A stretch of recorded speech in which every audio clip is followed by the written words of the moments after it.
Rīts Jūrmalā Dubultos baznīcas ielā. Pastīsimies, kas te notiek, stāvēt nedrīkst, bet cik te viss ir relaksēti. Divas tēzes. Pirmā lieta kaut kā mums bišķiņ pieklibo, neskatoties, ka tepat ir pašvaldības tuvums. Ir kaut kāda priekšmetu uz ielas, kas nav baigi atstarojoši.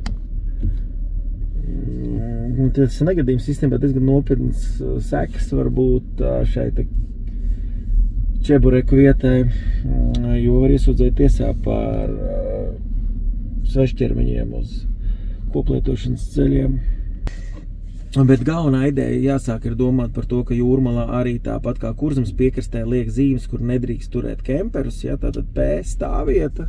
Var pat likt, vēl labāk būtu šeit likt laika, zonu, nevis 15 minūtes, bet,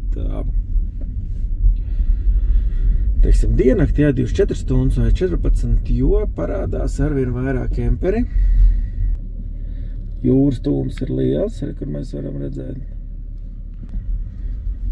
Un mums šeit ir 1, 2, 3, 4 kemperi. Turklāt šitas te viens izskatās kaut kā uz ilgu laiku nobāzējies. Reku šitas dēlīšs palicis, viss zilvo un pasies kāda perfekta vieta. Pie jūras. Šitas gan zolīti pašā stūrīti iegājis maliņā nost.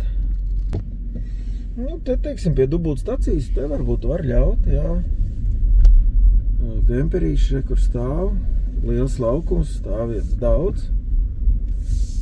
Bet Jūrmalai būtu jāsāk domāt, parasti tas viss notiek novēloti, kā saka, uzlīst lietus, viss grāja pilni, tad sāk izskatīt diezgan desmitiem iedzīvotāju iesniegums, kas jau sen ir bijuši iesniegti, jā. Bet tā mums te iet pilsētā uz Viļņu, kur ir Jūrmalas karodziņš.